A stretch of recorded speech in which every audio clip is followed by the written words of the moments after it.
So we're here with Jimmy Lewis at Wet Feet. Wet Feet. What is this, re-grand opening? Bigger shop going on here. And the shot, Morgan. Yeah. Here's Morgan, the only female finisher in Molokai. Yeah. Good job. So what do we got here? We got stand-ups, all kinds of brands and stuff. My particular brand, I've basically got 3 different models. I got a distance board. Just right above your head. Yeah, this one.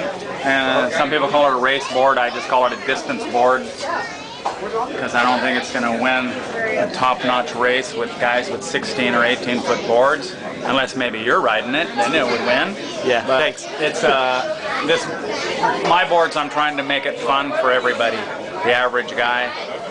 If some super hot surfer guy wants a something specialized, you can get a custom board or something. And if somebody wants to win a race, they can get one of these race board guys to make them a board. I'm just not that interested in doing that. But this is a real good, fun board for distance, downwinders, and the average guy can enter a race and do not bad on it. Mm-hmm. Tell us something about the shape.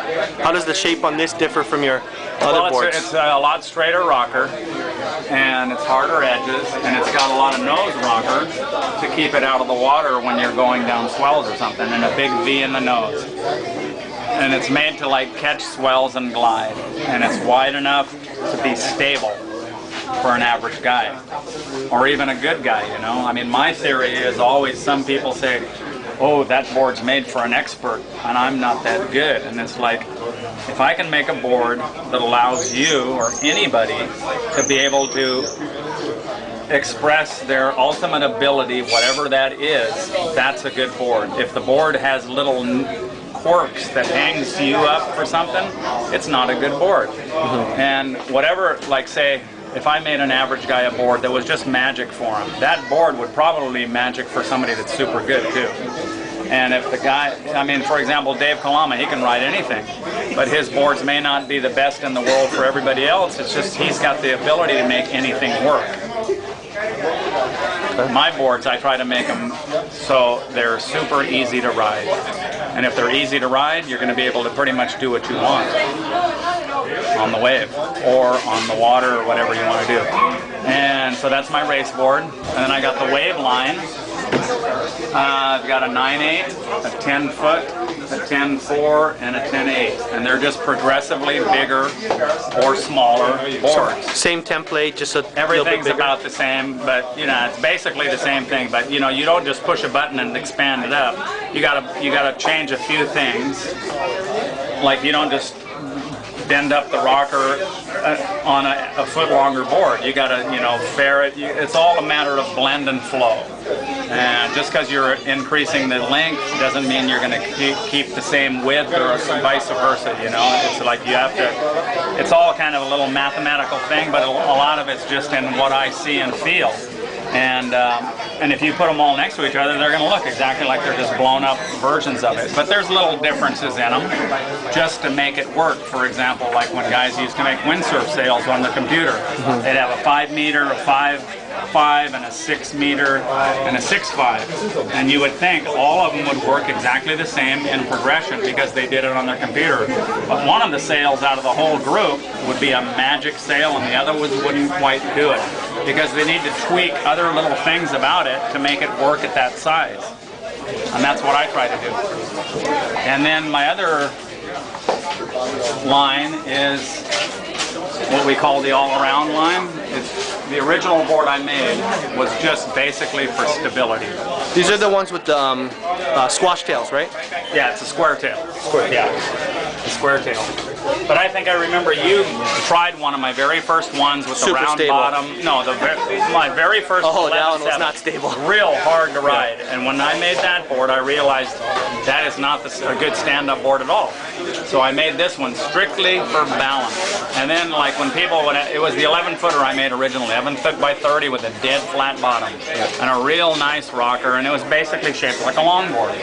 And people would ask me, how's that thing going to surf? And I was going, I don't know. I don't imagine a 30-inch wide board would surf very well, but as it turns out, it just surfs super, super good. To the all-around board, I got the 11-footer, and then I realized, just as I did with the wave boards, remember I was talking to you about the 10-footer I made, and I was thinking, well, it might be good enough for you, which obviously was way too small for you. Yeah. And then I had a couple of my distributors say I need to make that board in bigger sizes for bigger people.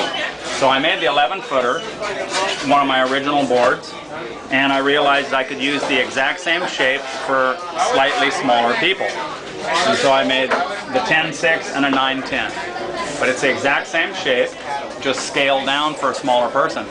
And it was funny, like my US distributor said, well, make them real wide so a bigger guy can ride it. And it's like, a bigger guy can ride the 11-footer. Why would I want, if I make it so wide that a big guy can ride the 9-10, the little person's not going to want to ride it.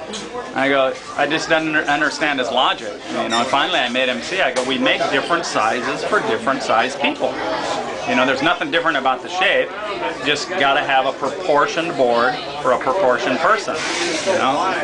And that's what my line is about. I got 3 basic shapes: wave, all around. The all around's real good in waves too. My wave shape is more of a shredder board, you know, a real performance carving and thing. And then I got the distance board, and that's pretty much my line. So the difference in these all-arounders is they're single fins, right? Yeah. And your wave riding, more wave-focused boards are 3 thruster, or what are they? Yeah, it's a single fin with side fins and harder edges in the back. And but surprisingly, you know, it's like I'm the first person to say I've been shaping for 40 years. Nobody really knows what makes a board do what it's going to do. I mean, we have a rough idea, but if anybody knew exactly what their shape was going to do, wouldn't every board they make be a magic board? Obviously it would, if they knew exactly what it was going to do. When somebody says, oh, this rail's too soft, it's not going to work. And I go, well, I have a board that has softer rails and it works on rails, so how can you say that's written in stone? I mean, when you look at my all-around board, look at those round rails. It's like you wouldn't imagine that could surf so well, but I've seen people just ripping on this board and they love it. It's easy to ride. I see them, like, not huge waves, but like shoulder high or so. They fade, you know, they turn it super good, they walk, they cut back. Just the magic board. And it's like, I don't know why it came out like that. That wasn't my intention. It's just fortunate it did come out like that, because it was mainly made just for somebody to paddle on and be real stable. But I got lucky, you know, which I seem to do a lot.